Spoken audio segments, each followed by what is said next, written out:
নমস্কাৰ এই মুহূৰ্তত আহি পৰিছে ৰাতিপুৱাৰ কেইবাটাও গুৰুত্বপূৰ্ণ খবৰ। আজি হৈছে 14 ছেপ্টেম্বৰ। অসমৰ লাখ লাখ আত্মসহায়ক মহিলাৰ বাবে এটা ভাল খবৰ। 39 লাখ মহিলাৰ বেংক একাউণ্টত চৰকাৰে সোমাই দিব 10,000 টকা। আত্মসহায়ক গোটৰ প্ৰত্যেকজন মহিলাৰ বাবে এটা ভাল খবৰ। আপুনি প্ৰপত্ৰ জমা দিছিল নেকি? লগতে পিএম কিষাণৰ প্ৰতিজন হিতাধিকাৰীৰ বাবে এটা ডাঙৰ খবৰ।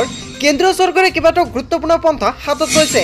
এইবাৰ 2,000 নহয় 4,000 টকা লাভ কৰিব কিছুমান কৃষকে। আপুনি 2,000 পাব নে 4,000 টকা পাব 18তম কিস্তিৰ লগতে সম্পূৰ্ণকৈ জানি লওক। লগতে অসমত নতুনকৈ আৰম্ভ হ'বলৈ গৈ আছে অৰুণোদয়ৰ আবেদন। কেৱল এয়াই নহয়, ৰেচন কাৰ্ডো আপুনি আবেদন কৰিব পাৰিব। মাজত মাত্ৰ এটা দিন বাকী আছে। কেনেকৈ আবেদন কৰিব সম্পূৰ্ণকৈ জানি লওক। লগতে কেইবাটাও ৰাজনৈতিক খবৰৰ লগতে অৰাজনৈতিক খবৰ যুগুত কৰা হৈছে আজিৰ দিনটোত। আৰু এনেবোৰ খবৰ নিতেও পাই থাকিবলৈ চেনেলটি ছাবস্ক্ৰাইব কৰি ভিডিঅ'টো এটা লাইক কৰিবলৈ নাপাহৰিব। আজিৰ আমাৰ প্ৰথম খুবেই গুৰুত্বপূৰ্ণ খবৰ হৈছে অসমবাসীৰ বাবে এটা ডাঙৰ খবৰ। নীতিশ আৰু নাইডুৰ কাষ চাপিব অসমৰ মুছলমানসকলে, অভিযোগ দিব হিমন্ত বিশ্ব শৰ্মাৰ বিৰুদ্ধে। কেইবাটাও গুৰুত্বপূৰ্ণ পন্থা হাতত লৈছে মুছলমানসকলে। নীতিশ কুমাৰ আৰু চন্দ্ৰবাবু নাইডুৰ কাষ চাপিব অসমৰ সংখ্যালঘুৱে। কেন্দ্ৰীয় চৰকাৰক হেঁচা দিবলৈ নীতিশ আৰু নাইডুক লগ ধৰিব মুছলমানে। মুছলমানৰ অধিকাৰৰ বাবে নীতিশ নাইডুৰ পৰা বিচাৰিব সহায়। মুখ্যমন্ত্ৰী হিমন্ত বিশ্ব শৰ্মাৰ বিৰুদ্ধে অভিযোগ দিব সংখ্যালঘুৱে। উচ্ছেদ সন্দৰ্ভতো দিব অভিযোগ। সংখ্যালঘু সংগ্ৰাম পৰিষদৰ বৃহৎ ঘোষণা। মুছলমান প্ৰতিনিধি লগ হৈ কেন্দ্ৰৰ পৰা হেঁচা দিব মুখ্যমন্ত্ৰীক। অসমত মুছলমানৰ সাংবিধানিক অধিকাৰ খৰ্ব হোৱাৰ অভিযোগ। সকলোৰে অসমত স্থান আছে, কিন্তু মুছলমানৰ নাই নেকি? এনেকুৱাকৈ এটা ডাঙৰ প্ৰশ্ন উত্থাপন কৰিছে। অসমত সকলো জীৱ জন্তুৰ স্থান আছে, কিন্তু মুছলমানৰ কিয় স্থান নাই? অসম আন্দোলনত মুছলমানৰ মৃত্যু হোৱা নাই নেকি? বোবাৰ দৰে বহি থকা মানুহ নহয় সংখ্যালঘু লোকে। আমি গণতান্ত্ৰিক আন্দোলন কৰিম। নীতিশ কুমাৰ আৰু চন্দ্ৰবাবু নাইডুৰ কাষ চাপিব অসমৰ সংখ্যালঘুৱে। অসমৰ সংখ্যালঘুৱে এখন ডাঙৰ পন্থা হাতত লৈছে। তাৰপিছত অসমবাসী ৰাইজক জনাইছো আমাৰ পৰৱৰ্তী খুবেই গুৰুত্বপূৰ্ণ খবৰ। লগতে এটা ডাঙৰ খবৰ, কৰ্তন হ'ব লাখ লাখ আধাৰ কাৰ্ড।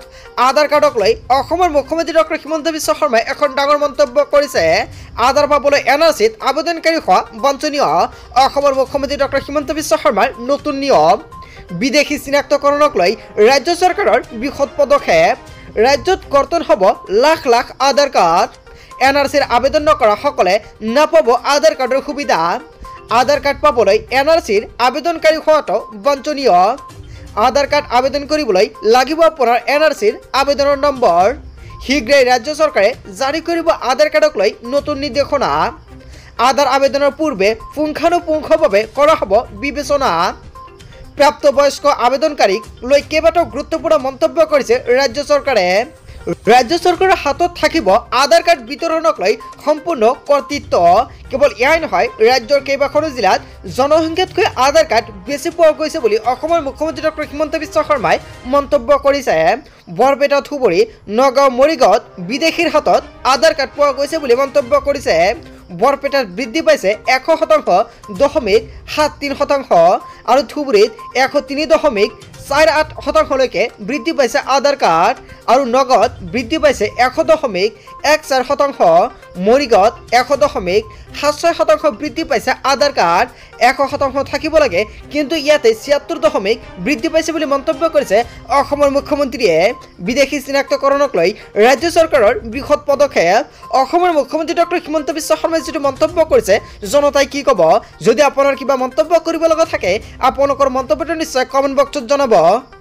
তাৰপিছত অসমবাসী ৰাইজক জনাইছো আমাৰ পৰৱৰ্তী খুবেই গুৰুত্বপূৰ্ণ খবৰ। লগতে এটা ডাঙৰ খবৰ, অসমত নগদ ঘটনা পৰিকল্পনা বেদখলকাৰীৰ উচ্ছেদ চলিবই ৰাজ্যত। অসমৰ মুখ্যমন্ত্ৰী ডক্টৰ হিমন্ত বিশ্ব শৰ্মাৰ হুংকাৰ। সন্দেহজনক নাগৰিকৰ ওপৰত উচ্ছেদ চলিবই। সোণাপুৰত গুলি নুফুটালে ডাঙৰ ঘটনা ঘটিলহেঁতেন। অসমৰ মুখ্যমন্ত্ৰী ডক্টৰ হিমন্ত বিশ্ব শৰ্মাই ডাঙৰ মন্তব্য কৰিছে। বাংলাদেশৰ দ্বাৰা সোণাপুৰতো শ্লোগান দিছিল উচ্ছেদিত হয়। তেওঁলোক ভূমিহীন নহয়, ভোটাৰ লিষ্টত নাম আছে বুলি মন্তব্য কৰিছে মুখ্যমন্ত্ৰীগৰাকীয়ে। বেদখলকাৰীৰ বিৰুদ্ধে কঠোৰ হিমন্ত চৰকাৰ। লাঠি দা লৈ ওলাই আহিল বেদখলকাৰী। অসমৰ ইতিহাসত নোহোৱা ঘটনাৰ পৰিকল্পনা ৰচিছিল লোকসকলে। সন্দেহজনক নাগৰিকৰ ওপৰত উচ্ছেদ চলিবই। অসমৰ মুখ্যমন্ত্ৰী হিমন্ত বিশ্ব শৰ্মাৰ আকৌ হুংকাৰ প্ৰদান কৰিছে। তাৰ পিছত অসমবাসী ৰাইজক জনাইছো আমাৰ পৰৱৰ্তীটো খুবেই গুৰুত্বপূৰ্ণ খবৰ লগতে ডাঙৰ খবৰ মৌলানা বদৰুদ্দিন আজমলৰ কেইবাটাও ডাঙৰ মন্তব্য মিয়াক কষ্ট দি আৰাম পাই অসমৰ মুখ্যমন্ত্ৰী ডক্টৰ হিমন্ত বিশ্ব শৰ্মাই হিন্দু মুছলমানৰ মাজত ভাতৃত্ববোধ থাকিব লাগে মৌলানা বদৰুদ্দিন আজমলে কেইবাটাও ডাঙৰ মন্তব্য কৰিছে চৰকাৰে মিয়া মুছলমানক কষ্ট দি ভাল পায় মিয়াক কষ্ট দি আৰাম পাই অসমৰ মুখ্যমন্ত্ৰী ডক্টৰ হিমন্ত বিশ্ব শৰ্মাই অসমক 3ৰ পৰা 4টা ভাগত ভাগ কৰিব বিচাৰিছে মুখ্যমন্ত্ৰীগৰাকীয়ে অবৈধ বাংলাদেশী যদি আছে পূৰ্বৰ পৰাই কিয় ধৰা নাই সোণাপুৰত সম্পূৰ্ণ অমানৱীয় কাম কাজ চলি আছে 20ৰ পৰা 25 বছৰ ধৰি মানুহ আছে বিল্ডিং বনাইছে মানুহে এই মানুহবোৰক মই কম যে এজন বিষয়ৰ বিৰুদ্ধে কেছ কৰক মিয়াক আপোনালোকে এনেকুৱা কৰিছে যেন মিয়াৰ হকে মাত মত নাই মানুহে প্ৰতিটো ইস্যুতে বৰ্তমান চৰকাৰ ফেল হৈ গৈছে মানুহবোৰক টাৰ্গেট কৰি লৈছে এনে ধৰণৰ অসম নচলে মুখ্যমন্ত্ৰীয়ে যদি টাৰ্গেট কৰে অন্য লোকেও এনেকৈ টাৰ্গেট কৰিব হিন্দু মুছলমানৰ মাজত ভাতৃত্ববোধ থাকিব লাগে সোণাপুৰৰ উচ্ছেদক লৈ প্ৰতিক্ৰিয়া প্ৰকাশ কৰিলে মৌলানা বদৰুদ্দিন আজমলে যিকেইটা মন্তব্য কৰিছে জনতাই কি ক'ব তাৰ পিছত অসমবাসী ৰাইজক জনাইছো আমাৰ পৰৱৰ্তীটো খুবেই গুৰুত্বপূৰ্ণ খবৰ লগতে ডাঙৰ খবৰ সোণাপুৰত ইউডিএফৰ সৈতে গতি স্থানীয় জনতা আৰু আৰক্ষীৰ সোণাপুৰৰ উচ্ছেদিত অঞ্চলত ইউডিএফৰ প্ৰতিনিধি দলৰ সৈতে স্থানীয় দল আৰু আৰক্ষীৰ সংঘাত ইউডিএফৰ প্ৰতিনিধি দলক প্ৰৱেশত বাধা দল সংগঠন আৰু আৰক্ষীৰ ইফালে আৰক্ষীৰ কঠোৰ নিৰ্দেশনা লগতে কোনো ৰাজনৈতিক নেতাই যাতে প্ৰৱেশ কৰিব নোৱাৰে বিতৰ্কিত অঞ্চলত বিধায়ক আমিনুল ইছলাম ৰকিবুল ইছলামৰ সৈতে তৰ্ক বিতৰ্কত লিপ্ত স্থানীয় ৰাইজ সোণাপুৰত উচ্ছেদিত অঞ্চলত ইউডিএফৰ প্ৰতিনিধিত্ব দল তাৰ পিছত অসমবাসী ৰাইজক জনাইছো আমাৰ পৰৱৰ্তীটো খুবেই গুৰুত্বপূৰ্ণ খবৰ লগতে ডাঙৰ খবৰ উচ্ছেদ বন্ধ নকৰিলে অসমত ভয়াৱহ আন্দোলনৰ হুংকাৰ আমচুৰ তৰফৰ পৰা আমচিয়ে হুংকাৰ প্ৰদান কৰিছে সংখ্যালঘুক কিয় জীয়াই থাকিব নিদিয়ে চৰকাৰে সংখ্যালঘুক ভূমি প্ৰদান নকৰি অত্যাচাৰ আৰম্ভ কৰিছে চৰকাৰে সোণাপুৰৰ উচ্ছেদিতৰ পক্ষত গৰ্জি উঠিল আমচুয়ে চক্ৰান্তমূলকভাৱে উচ্ছেদিতৰ ওপৰত আক্ৰমণ কৰা হৈছে ইতিমধ্যে দুজনকৈ লোকৰ মৃত্যু হৈছে চৰকাৰে এই নীতিৰ বিৰুদ্ধে উত্তাল প্ৰতিবাদ সাব্যস্ত কৰা হৈছে চৰকাৰে উচ্ছেদ বন্ধ নকৰিলে অসমত হ'ব ভয়াৱহ আন্দোলন অসম চৰকাৰক গৰিহণা দিলে আমচুয়ে সংখ্যালঘুক কিয় জীয়াই থাকিবলৈ নিদিয়ে চৰকাৰে এনেকুৱাকৈ হুংকাৰ প্ৰদান কৰিছে আমচুৰ তৰফৰ পৰা তাৰ পিছত অসমবাসী ৰাইজক জনাইছো আমাৰ পৰৱৰ্তীটো খুবেই গুৰুত্বপূৰ্ণ খবৰ লগতে ডাঙৰ খবৰ ৰেচন কাৰ্ড অৰুণোদয় আঁচনি লাভ কৰা নাই নেকি আপুনি মাজত মাত্ৰ এটা দিন 15 ছেপ্টেম্বৰৰ পৰা আৰম্ভ হ'ব আবেদন আপুনি কেনেকৈ আবেদন কৰিব প্ৰপত্ৰ কৰ পৰা ল'ব কি নথিপত্ৰ লাগিব সম্পূৰ্ণকৈ জানি লওক আপোনাৰ ৰেচন কাৰ্ড আৰু অৰুণোদয় আঁচনি নাই নেকি ভিডিঅ'টি সম্পূৰ্ণকৈ চাই লওক ৰেচন কাৰ্ড আৰু অৰুণোদয়ৰ সুবিধা লাভ নকৰা লাখ লাখ লোকৰ বাবে এটা ভাল খবৰ নতুনকৈ 20 লাখ লোকক চৰকাৰে প্ৰদান কৰিব ৰেচন কাৰ্ডৰ সুবিধা নতুনকৈ প্ৰতিটো সমষ্টিতে লাভ কৰিব 10,000কৈ নতুন অৰুণোদয় আঁচনি লাখ লাখ মহিলাৰ বাবে এটা ভাল খবৰ নতুনকৈ প্ৰতিটো সমষ্টিতে 10,000কৈ অৰুণোদয় আঁচনি দিব মহিলাসকলক জিলা ভিত্তিত বিতৰণ কৰা হ'ব এইসমূহ ৰেচন কাৰ্ডৰ আবেদন কৰিবৰ বাবে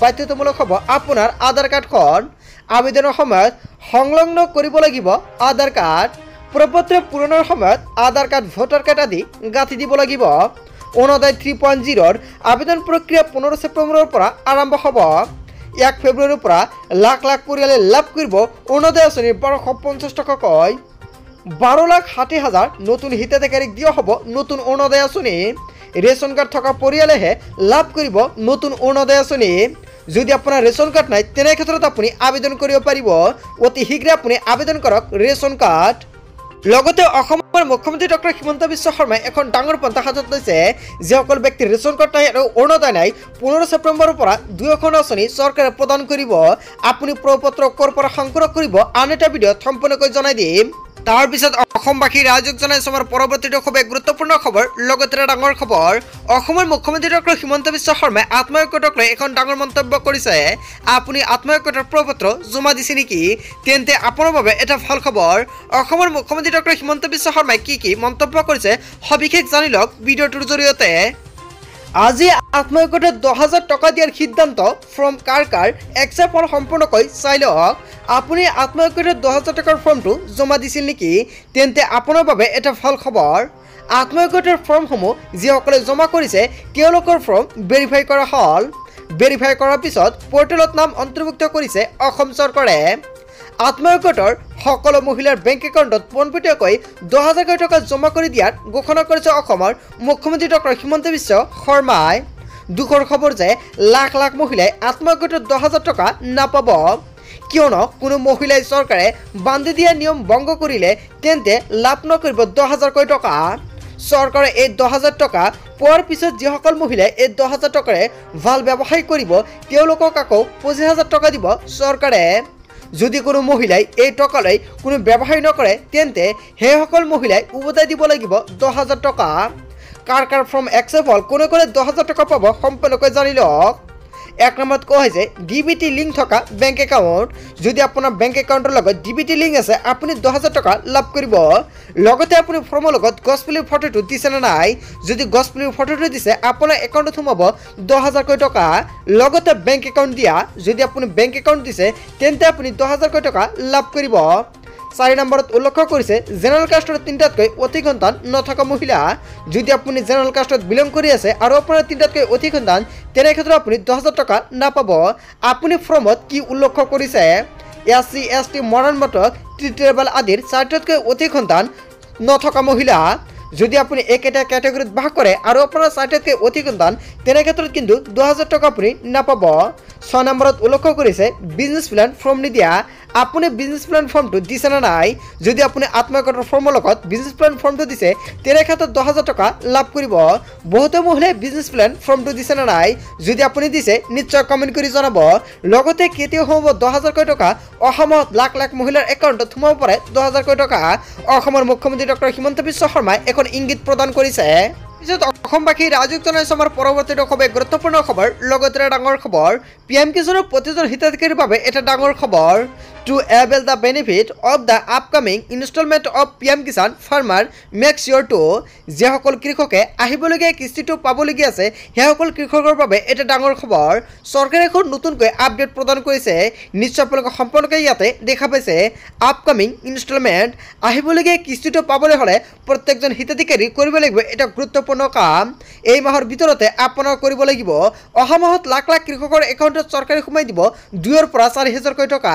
আপুনি কিমান টকা লাভ কৰিব? কোনোবাই লাভ কৰিব 2,000 টকা, কোনোবাই লাভ কৰিব 4,000 টকা। আপুনি কিমানকৈ পাব সম্পূৰ্ণকৈ জানি লওক। প্ৰথমতে চাওক চৰকাৰে সম্পূৰ্ণকৈ উল্লেখ কৰিছে link Aadhaar with bank account. যদি আপুনি আধাৰ কাৰ্ডৰ লগত বেংক একাউণ্টটো লিংক কৰা নাই অতি শীঘ্ৰে কৰি লওক।